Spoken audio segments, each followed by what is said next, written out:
Thanks for tuning in to First City Focus. I'm your host, Allison Bowers. On this episode, the renovation of Leicester Square Skatepark in Vincennes is now complete.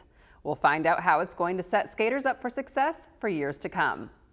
The Grove City Teaching Garden is in its 6th summer of progression. We'll learn how it's working with other community entities to help provide gardening, education, and resources. The Knox County Community Learning Kitchen continues to spread its mission that eating healthy can be fun. We'll find out what's being planned for the future. And we'll take a trip back in time to visit an area drive-in theater still up and running today. We have these stories and more right now on First City Focus.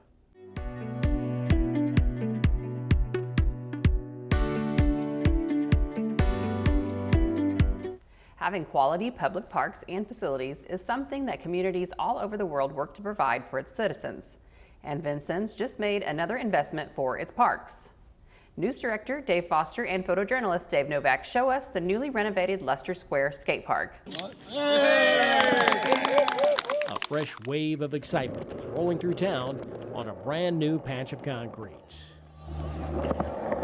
Where silence once reigned, there's the hum of skateboards and scooters and the echoes of the joy of those riding them, and that includes fathers and sons. It all marks the beginning of a new chapter in the community. I started skateboarding in 1987, and I wouldn't be as successful in life as I am had I not learned the perseverance of picking myself up whenever I fall and trying again. And I hope that he picks up the same values that I did from this. It's a lot of fun to challenge yourself, to overcome your fears, to overcome said challenges, and be victorious, so to speak.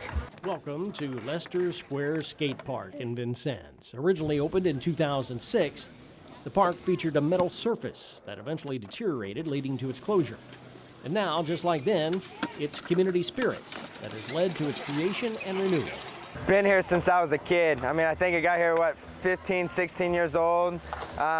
We helped get it back then. We kind of went around town and skated the spots we wasn't supposed to and got petitions signed to get our park that we had here. Me and Thomas Tucker and my cousin Jabril, Ryan Tucker, my buddy Josh Keller, all those guys kind of went around town and got a petition signed, and we finally got that old park here.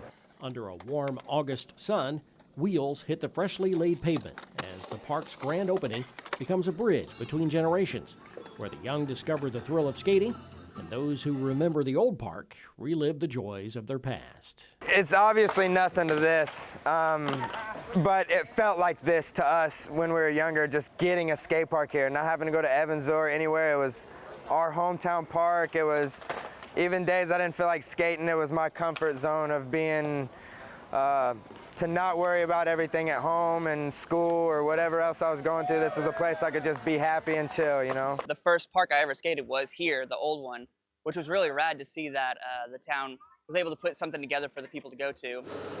This project began in 2019, but delays due to the pandemic and supply chain issues pushed back the timeline. City officials say funding was secured through bonds and community fundraising. But once Hunger Skate Parks of Bloomington started designing and building the new surface in the spring of 2024, it was only a matter of months before the grand opening was held. Builder Alex Vasquez reflects on the challenges of creating the new surface. Concrete is kind of tough, and the way we do it is a little more tough than most because we apply a hard trowel to the end of things. But I think at the end of the day, it's worth it. Get a fantastic product like this that kids can come and enjoy for absolutely nobody.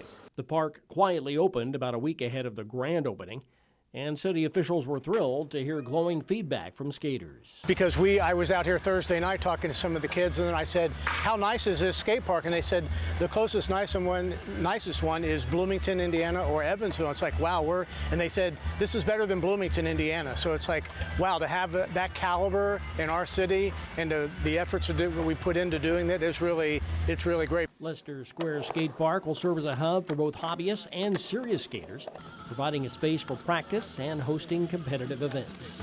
This is epic for the community, for this area. This is one of the better builds they've done. The progression that's going to happen here, it's mind-blowing what these kids are going to be able to experience. It's actually exciting because I was able to learn just kind of on curbs and maybe some mellow ramps, but having something this crazy like genuinely amazing. It's not just my son Liam, but also everybody out here. The progression that's going to happen here is just insane.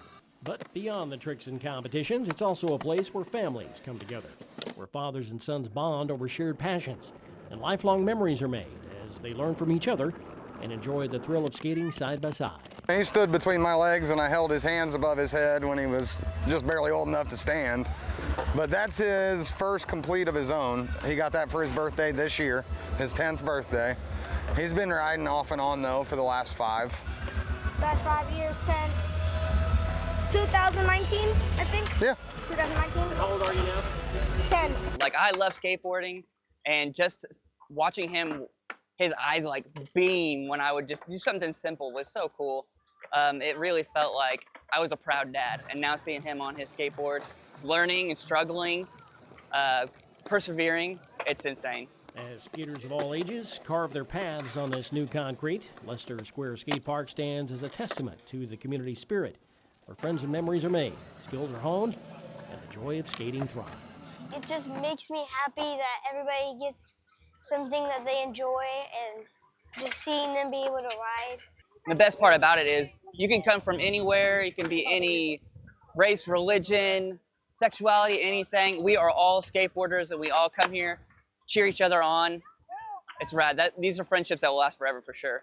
For photojournalist Dave Novak, I'm Dave Foster for First City Focus. Skaters have reported that Leicester Square is on par, if not better, than other parks within driving distance, which include Bloomington and Evansville. Another great effort currently underway to improve quality of life in our community is the Grow City Teaching Garden. I went to the garden myself to learn more.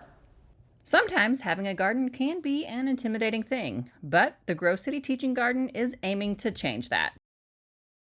We're located on library property. We're behind the McGrady Brockman building, and the library is just right across the street.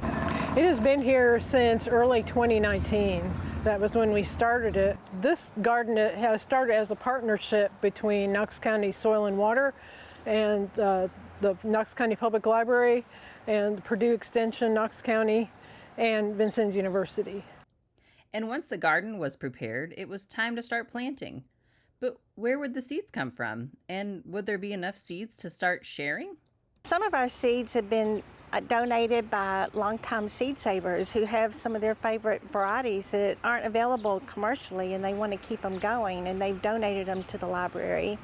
Many of our seeds have come from generous seed companies. We've written to some of the seed companies, said, hey, we're starting this seed library. Could you donate something to us? So we've always wanted, including the library, has always wanted a seed library. And so the seed library opened in February of 2023.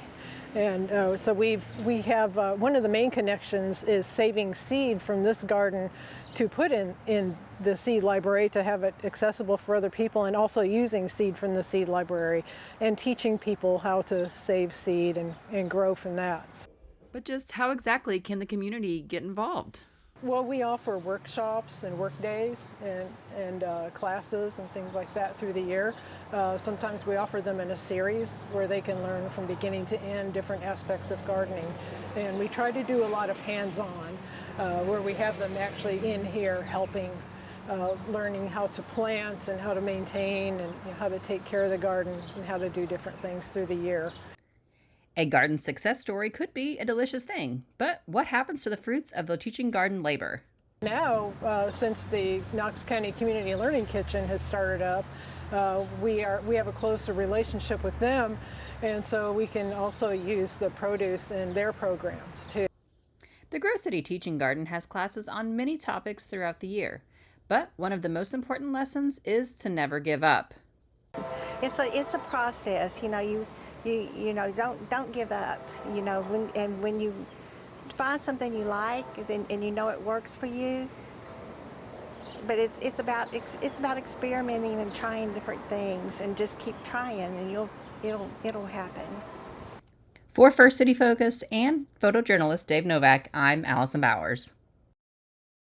To keep up with the classes and events that the Grow City Teaching Garden hosts, you can check out their Facebook page or contact the Knox County Public Library.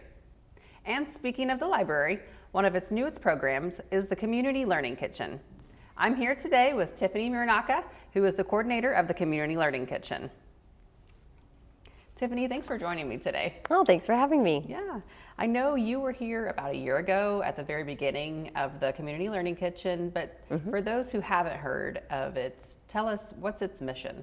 So the Knox County Community Learning Kitchen is sponsored by the library. We also have a grant from the Indiana Department of Health, and it's just a great program that Emily Bunyan, the director of the library, just came up with. Well, she had seen this been done in other places around the country, and so she wanted to bring it here for Knox County. And basically the mission is just to promote wellness and nutrition in the community through basic nutrition and cooking skills that maybe some people in this community could just use more of. So yeah, that's what we do. We come to people in the community to give them these skills and this nutrition and wellness education.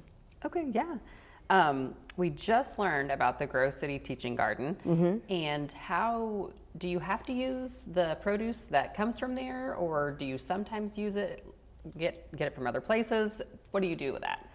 We have no prejudice against any place to get fresh produce. I mean, if we can get it from the garden, we love to, of course, get it fresh from the garden. They're so great to work with us, and we've actually done programs there. We've brought kids into the garden to teach them where our food comes from. Sometimes we get produce there. We also get it from our local grocery stores, as well as the farmers market. Those are probably the main places that we like to get our produce from. Right. And I know you just talked about your presentations. So where have you been giving presentations at over the last year? So really, where haven't we not? I mean, we've been all over the county, which has been so fun, and we've had so many wonderful people be willing to collaborate with us. Recently, this summer, we collaborated a lot with you and also with the library, and we were at the library for their kids programs, and we taught them how to make their own microwave popcorn and some other healthy snacks that they could make at home with their families. And we took them to the garden and taught them how to plant seeds, and it was just so fun. Yeah, I know. I had a lot of fun when we would collaborate, and it was fun to, we would tie in with the PBS Kids game or story or something with whatever you were cooking. Oh, yes. And the kids always seemed to really like that. But what was your favorite presentation from the last year? From the last year, oh goodness, there's so many. I don't know, gosh, I love working with kids. That's especially like teenagers. So we actually have been making meals for the teen center here in Knox County. It's a fairly new program as well. And at the end of last school year, we went there and we had a presentation with the Asian food market, and they came in and they taught us how to make fried rice, and they were so great to work with those teenagers, and they just loved that. You can tell that these kids really want to learn more about how to cook for themselves and get that independence. Yeah, well, who doesn't, Yeah.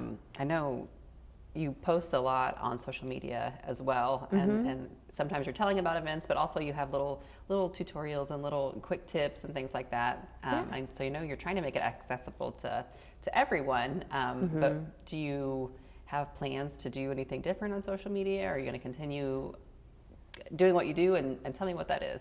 Yeah, so I'm really trying to make some plans for social media and create some very useful content, which is what I'm trying to do with the Community Learning Kitchen, is create content that people can use. And so I'm working on a how-to series, Learn to Cook in 60. So we'll have one video a week for 60 seconds. It's just an aspect of learning how to cook, whether it's learning what boiling is or blanching or how to cook rice in 60 seconds. Everybody has 60 seconds. And then as well as featuring some more recipe ideas for the family that are easy, quick, inexpensive for your family. Right. I know sometimes you see a recipe and it has do this, and it's like, well, then you have to stop and go look up what that even means. I mean, some people probably know, but you never know. So I think it'd be nice to have a local resource, and if they're just watching yours, you're entertaining little videos, and then they can remember that for future recipes. Yeah, hopefully. I know you also had not only presentations, but you kind of did some adult cooking classes as well, like date night series. Yes. Tell me a little bit about those. Yeah, so last year we did a few cooking classes at the Pantheon. That was more of like a fundraiser. So we would sell tickets, people would come, and we'd have a cooking class. And we would do all kinds of things. We had a date night, we did a charcuterie class. They were just so much fun. And by the end, like, people were just loving them, and it was getting hard to include as many people as we could, and we'd love to bring back something like that, but more on a community scale so that everybody can access those and be able to participate in those. So, Right. so we'll definitely try to have more of those in the future. Okay, yeah. I mean, I think when you presented them as, did you have one around Valentine's Day? Yeah, we did. It was like a Valentine's Day date night, and I thought that's so Yes. perfect because, around here there aren't as many opportunities like that, and so you have to go to Bloomington or Terre Haute or Evansville to try to get some of those experiences. And I think not only with the adult cooking classes, but also these kid presentations, you are providing something for our community, that we've not had before, and it's a benefit that the community, it seems like you would have to live farther away or in a bigger city to get that. So that's got to be a fun part of your job, knowing that you're bringing this aspect and education to kids and adults, that haven't had it before, maybe. Oh, yeah. So, and I know I have fun when we present together. So it's figuring out what works, and when you're moving forward, doing other things. So what do you have plans to spread out further in the future, or are you staying local to Vincennes? What's your plan for that? I mean, Knox County is quite a large county, and so there's other areas that we haven't even been able to touch. So we've done a lot with the schools here in Vincennes, but we would love to reach out to South Knox, North Knox, areas in Bicknell as well. Those are places that we can cover and really also have some impact. Right. Yeah, absolutely. Yeah, definitely. I think, and it went over so well here in Vincennes that, maybe people a year ago would have not known, who you were or what you guys were doing, and through events and through social media now, I'm sure everyone is excited to learn more. So I think, and like you talked about, when you give a presentation to a group of kids, it's not like you can never present to that group again. Like cooking and health, like there's so many options, so many different things that you can do. Do you have like certain ingredients that you try to use? Do you try to like pick in season vegetables or native plants, or is there any kind of guidelines you have to follow from the USDA? Not generally, we don't use the USDA guidelines specifically, but just overall, just using whole foods in our recipes, making sure that we're not using any processed foods.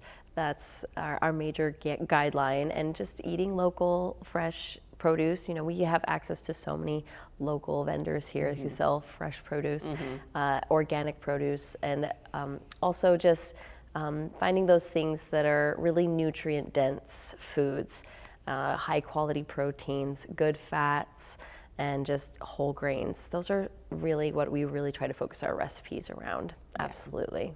And I know sometimes, people might think the healthier ingredients might be a little bit more expensive. Do you have any tips for that, or ways that people can get that cheaper? I know, obviously gardening, but there is some expense in that to begin with and things. Yes, but what are your tips for people who are looking, not to go out and spend their whole paycheck on healthy ingredients? Yeah, no, I get you. Money's tight these days for a lot of people, and we want to stay in a budget, especially when we're cooking, but we also want to invest in our health, because if we don't now, then we're going to probably invest a lot more in the future in our health with chronic diseases that are on the rise. But one thing that you can do is attend your local farmer's market. You can get produce there for really inexpensive, and it's fresh, it's organic, you know where it's come from, you're really close to the source, which is so great. You'll get a lot more nutrients when you buy closer to the source. Also, I do a Fresh Picks of the Week on Thursdays, where I highlight some of the deals of the week in our local area that are whole foods that you can buy for a cheaper price. So it's like the deals are there, you just have to look for them. Sometimes they get crowded by the things that you shouldn't be eating. So I try and highlight those as well to help you out. Yeah. I know, Tiffany, we've been talking about so many of the fun events that you've done so far. What events do you have coming up? Oh my goodness. So we are just starting to scratch the surface of what we are going to do this year. But one thing we're looking forward to is collaborating with the Little Hill Flower Farm. And we're going to do a charcuterie night there, kind of like a date night, pick flowers, and we'll do a live demo there. As well as we're going to be doing the Vincennes PBS Kids Day with you guys. We're excited about that as well. And also homecoming is coming up at the end of next month. Right? Yes. And we're going to try and be there at the parade as well and have something fresh and fun for the people there attending the parade as well. So, awesome. Yeah, just check out our Facebook and Instagram and to keep up to date on where we're going to be and what events you can attend, as well as private events.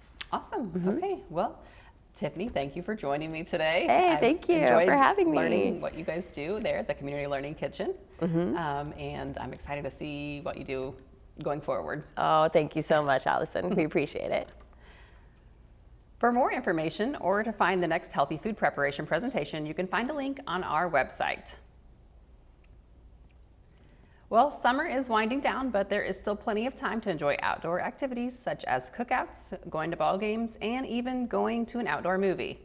Yes, this form of entertainment that was widely popular in the 50s and 60s is still available, and not all that far away.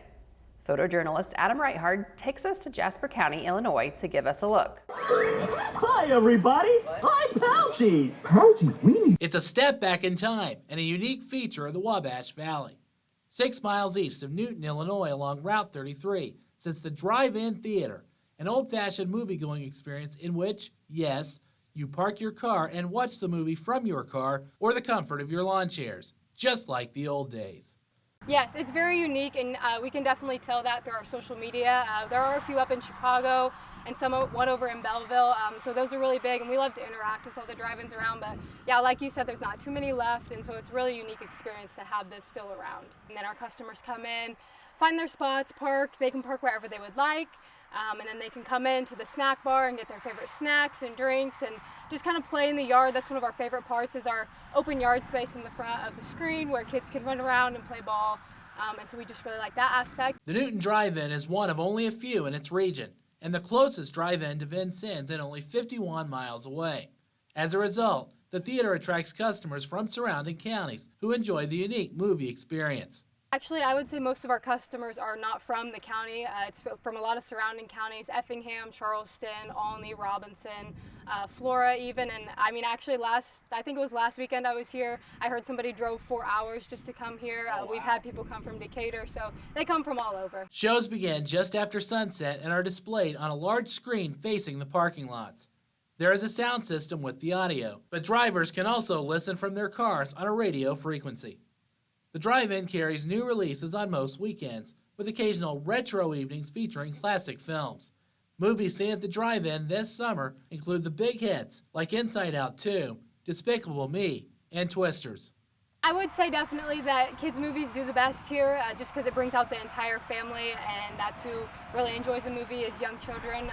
So that's what we tend to show, but we really just try to show the newest, hottest, upcoming movies. The theater drew many customers while featuring classics during the COVID-19 pandemic in 2020, as indoor theaters struggled to reopen and return to normal. Perhaps it's only fitting that a community otherwise best known as the birthplace of Sam the Snowman voice Burl Ives also has one of the most unique entertainment experiences in Southern Illinois. I just love watching the business grow. Honestly, I just started this past year as the social media manager, and just being able to watch our social media platforms grow and watching that transform into the business and into the customers, watching them come here and say, "We saw you on social media," is super fun. And I also just really love the community aspect of it and how it brings people together. The Drive-In Theater is just off Route 33 in Jasper County between Newton and Robinson. To learn more, visit driveintheater.com. For First City Focus, I'm Adam Reinhardt. The Drive-In Theater is currently open every Friday and Saturday night. You can find the latest movies being featured by following their Facebook page. Here at Vincennes PBS, we have been working on our camera skills in order to present the very best videos we can to our viewers. At the recent Leicester Square Skatepark shoot, our camera got to take a little ride. Enjoy this rare perspective of the new skate park.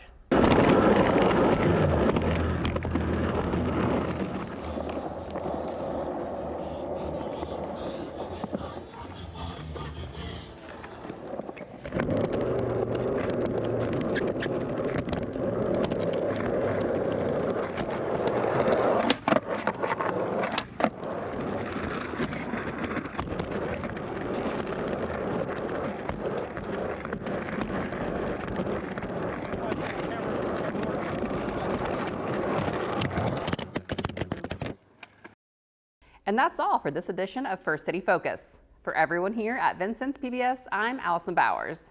Join us again next week.